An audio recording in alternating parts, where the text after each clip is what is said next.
The fight for the future of California comes to a head tonight. This is the last opportunity that the candidates have to speak for themselves. For more than a year, Jerry Brown and Meg Whitman have fought for the chance to lead the Golden State. You know, you should be ashamed. Don't run for governor if you can't stand up on your own 2 feet and say, hey, I made a mistake. Tonight, they go face to face for the final time. We're getting into the final lap of this campaign. This special edition of KCRA 3 Reports at 6 starts now. This is KCRA 3 Reports at 6 in high definition, where the news comes first. We are following two big stories right now. On the left, a look inside Dominican University in San Rafael, where we're just 30 minutes away from the third and final debate of the gubernatorial race. Much more from there in just a second. But first, a live look at Copiapo, Chile, where a rescue effort is underway right now. You can see this is kind of a wide-angle view from the site where they will be raising up 33 miners one by one starting this evening. We'll continue to monitor this, bring you much more as it happens. We'll also include these shots throughout the entire newscast. But topping our news this evening, the final face-off between Jerry Brown and Meg Whitman at stake, the future of California. We're now just 30 minutes away from the third and final debate of this hard-fought campaign. That's right. Good evening, everyone. Welcome back. I'm Walt Gray. And I'm Adrienne Bankert. Thanks for joining us. That debate is being held at Dominican University in Marin County. We have a team of reporters covering this high-stakes debate tonight and anchoring our coverage. KCRA 3's Galston Dart, who's live on campus. Well, good evening, Walt and Adrian. We are here in San Rafael. The drama already unfolding. The debate hasn't even started. That's still coming up in 30 minutes, but we've had protesters yelling for the past couple of hours. And then just a few minutes ago, a scuffle up on the steps of Angelico Hall, where the debate is set to take place. One of the lesser candidates for governor taken away by security. And one person who saw the whole thing was KCRA 3 producer Jim Stimson. And like I said, you saw what happened. Yeah, Galston, that candidate is Laura Wells. She's the Green Party candidate for governor. A lot of her people are over here protesting. All of this unfolding on the steps up there behind us. I believe we have some video here. She appeared to have a ticket. She'd gotten past security. She was going up the steps, and then she was stopped by a security guard who questioned her, and there was a bit of a discussion back and forth, and he started to lead her away. She began to protest, and they led her all the way back over there, and she began to protest increasingly. And I asked her, I said, what happened? What happened? And she said, I was invited. I have a right to be here. I was invited. They can't do this. And then several San Rafael police officers swarmed around security guards and carried her away protesting. And so she apparently had a ticket. She'd gotten past security. Yeah. She was going in the door, but then she was let off by police. So she's taken away. Where is she right now? Well, we don't really know. I just got off the phone with San Rafael Police Department. The dispatcher told me that, yes, there was an incident here. It was going to be handled by the San Rafael Public Information Officer. Right. They would have some information later on this evening. We'll find out. Okay, so Laura Wells, the Green Party candidate, said she had a ticket to get in, taken away by Visibly upset. Visibly upset. Jim, thanks for that. And we'll look into more of that coming up later tonight. First, though, this is a big day for the campus here. It is swarming with media, with police, with students and volunteers. The students were given the day off so they could take part in this. Everyone understands how important a day this is for this university. Big poster board that's over our building here. Nothing quite like this has ever landed on the campus of San Rafael's Dominican University. Well, Brokaw happened to be in the room when this Facebook message was delivered, and the answer came back yes and yes. And Tom Brokaw apparently close to this project since it was decided that he would do it back in May. He is here despite a bit of a rough problem he had with an injury. We'll get to that in a minute, but first we want to show you what he had to say about how important tonight's debate is for both candidates. You know, California has been on the come line for a lot of years. It was hard to go wrong here because of all the resources, the people who came here, the education system.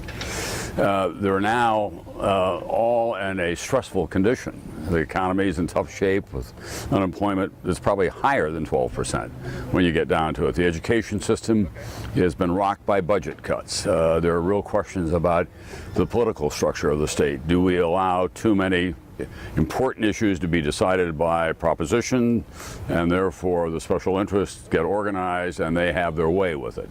So there's a lot of very important issues for the future of California that will come home to roost tonight, I think.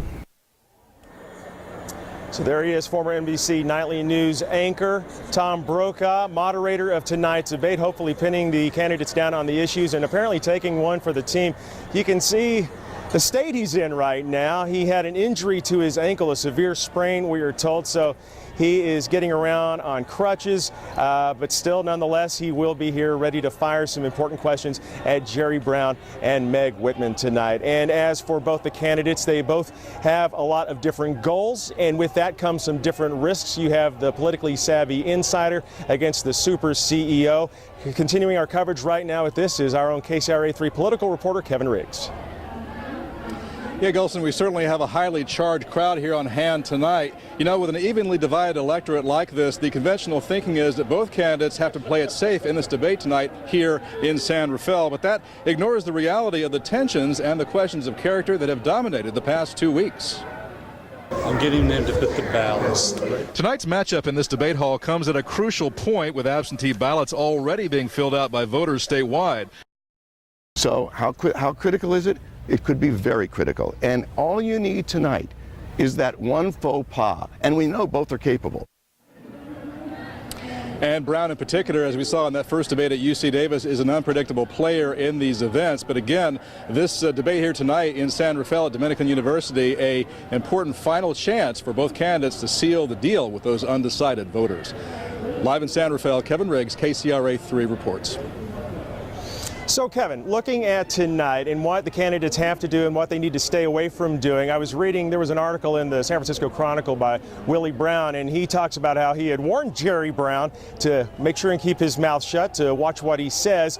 Do you think that's going to be important for Jerry tonight? And also, do you think Meg Whitman needs to further define exactly what her relationship was with that housekeeper? Well, it's going to be important for Jerry Brown's handlers, his managers, to make sure that he stays on message. I'm not so sure that Jerry Brown can be managed quite that way, and that is with both the risk and the charm of a candidate like Jerry Brown. Meg Whitman is going to be very much on message. Her handlers told me today that she is very interested in getting back to policy issues like the budget, public safety, crime, and the like. But the question becomes tonight, how do the two of them interact? You can be sure that the housekeeper controversy will come up, that the phone message controversy will come up, if not by the moderator, then perhaps by one of the candidates themselves, probably from Jerry Brown. In fact, his campaign manager told me today that he believes that this race does come down to an issue of character. That sort of foreshadows the possibility that Brown will bring up the issue of the housekeeper. All right, Kevin Riggs, we know you'll be watching closely, as will we. Thank you so much for that. Meanwhile, it is Election Day of sorts for people who want to vote early. Barbara Boxer voting today in Riverside County. And we're in Marin County today at Dominican University. She got her political start here decades ago as a member of the Board of County Supervisors, but now she resides in Palm Desert, so she's casting her vote today. Now, we also got a lot of response today on our Facebook page regarding the upcoming debate and how people are voting now that people can vote early. Horatio Hill writes, already voted. Jerry Brown, to him, is the lesser of two evils. And then Betty Shirley from Stockton writes us. She says, Meg's not perfect, sure made eBay grow, made the company a lot of money. She'll be better than the Terminator. And then there's still some undecideds out there, even this late in the game. And of course, some of the candidates hoping to win some of those people tonight. Chris Christensen of Grass Valley, to paraphrase it, says, kind of a crapshoot as to who would do best. Don't forget that how powerless the governor is, legislature still has the real power in this state.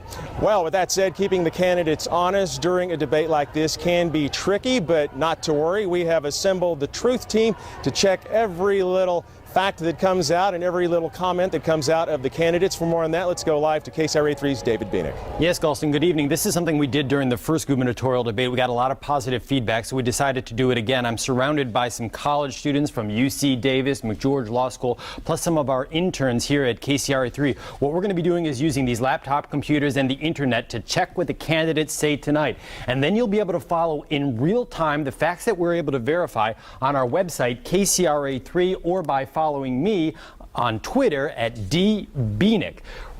Often we don't catch the candidates in a bold-faced lie, but the shades of the truth do come out when you have the facts at your hands. Live in the newsroom, I'm David Bienick. Now back to you, Galston.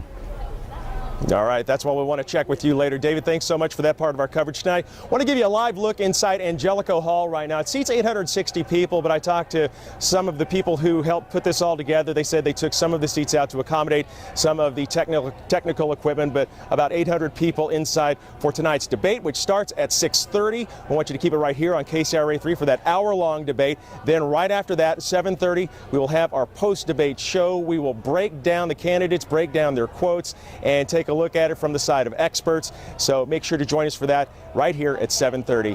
Meanwhile, we're sending it back to you. We're live in San Rafael. Galston Dark, KCRA 3 reports. Exciting night, Galston. Thank you to you and Kevin. And we also have some breaking news. The long-anticipated rescue of those 33 trapped miners in Chile is about to get rolling. Let's go to those live pictures now showing the rescue process underway. Again, we're expecting the first miner to be freed in the coming hours, sometime tonight.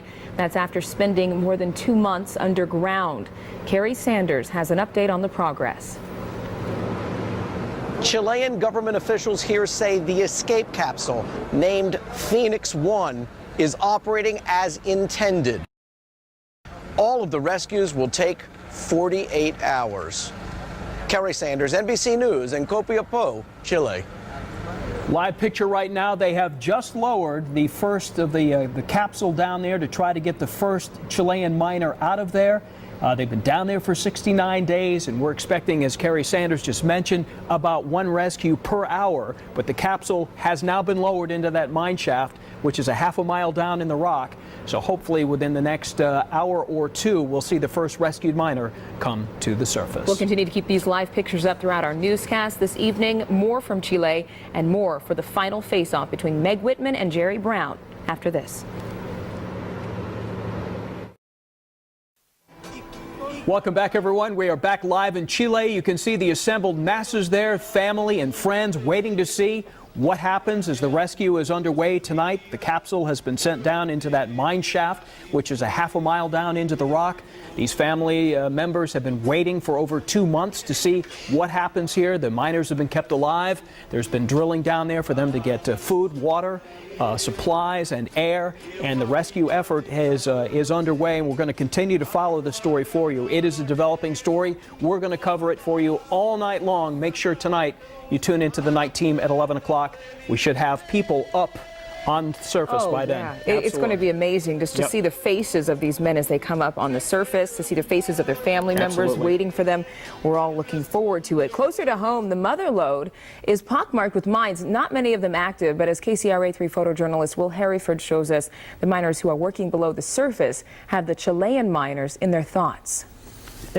Hope no rocks fall on me. Bartlett Hanford spends a lot of his time 10 stories deep into the earth. In Calaveras County, Will Hereford, KCRA 3 reports. It's a line for life right now for a lot of people at home. Local perspective, something going on half a world away. Mark, how's the local forecast? It's looking awfully warm. We were awfully warm again during the day today. Tonight, we're still running on the warm side, even as the sun's just getting ready to set. And by the weekend, daytime highs in the 70s, especially Sunday. Sunday looks like the cooler half of the weekend with a high near 70. Overnight lows staying in the 50s. A few clouds, but right now anyway, it doesn't look like we'll see any sign of any rain. All right, no rain? Not yet. Not yet. Yeah. All right, thanks so much, Mark. Coming up next, our team of political pros breaks down what's at stake in tonight's debate. And then tonight at 11, more fallout in Natomas. A KCRA 3 insider shows us what some of these Natomas homes look like now. We're finding out who's responsible for cleaning up this big mess.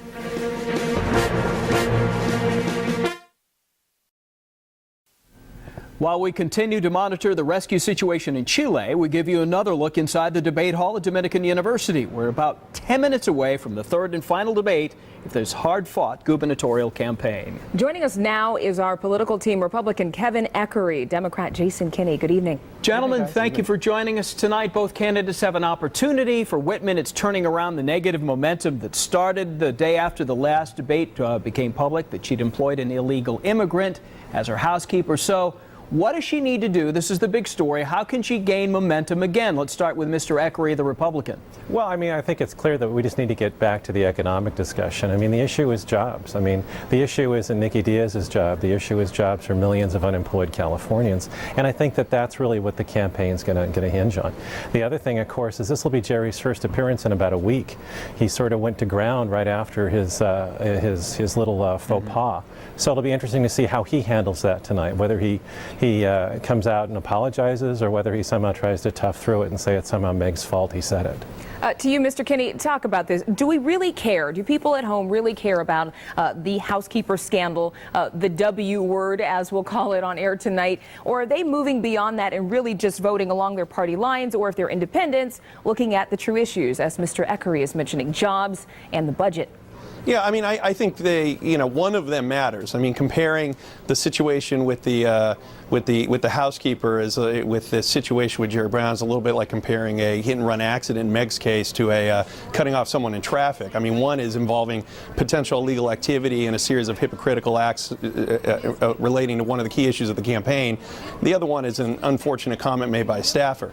But I do think fundamentally this is about issues, and I think Jerry Brown has made his case and stated his vision for California. And I think Meg Whitman, the sands of the campaign seem to be shifting against her, and I think she has to brush herself off after that disastrous last debate, get up and start throwing and landing some real punches. That's going to be tough for her to do. You make a good point. Kevin, I'll give you the final word here. The pressure really is on Meg Whitman tonight. I mean, based on the polls, she's got to come out throwing some bombs tonight. No, I think the pressure's on both of them. You know, on Jerry's case, I mean, it's clear he overreached. He didn't, I mean, he's sort of a walking, talking time bomb, and you never know when he's going to go off, whether it's criticizing Bill Clinton or calling, Meg Whitman names or nonsense. Which he didn't do, by the way. He did not call her that. That was a staffer. So it's really, I mean, he's got pressure on him too. Gentlemen, I know you're both getting warmed up for the post-debate coverage, and we thank you for joining us. The Democrat Jason Kinney, the Republican Kevin Eckery. We'll see you again after the debate at 7:30, and we'll be back here at 6 in just a moment. Well, Golston Dart out here with Kevin Riggs, and it's been said a bunch during this campaign that there is definitely a contrast in style. That'll be on display again tonight. Absolutely right. I mean, Jerry Brown's experience will definitely be on display here tonight. My guess is, Golston, that he will be the aggressor in this debate. He's going to try and score some points, especially on the issue of character when it comes to Meg Whitman. Meg Whitman will be much more cautious, I believe, much more careful. She'll be focusing pretty much on her policy sticking points and try to not make mistakes in this final debate. While they try to make that lasting impression here, live from Angelico Hall, the final debate between these two candidates. NBC presents the 2010 California gubernatorial debate, live from Dominican University of California in San Rafael.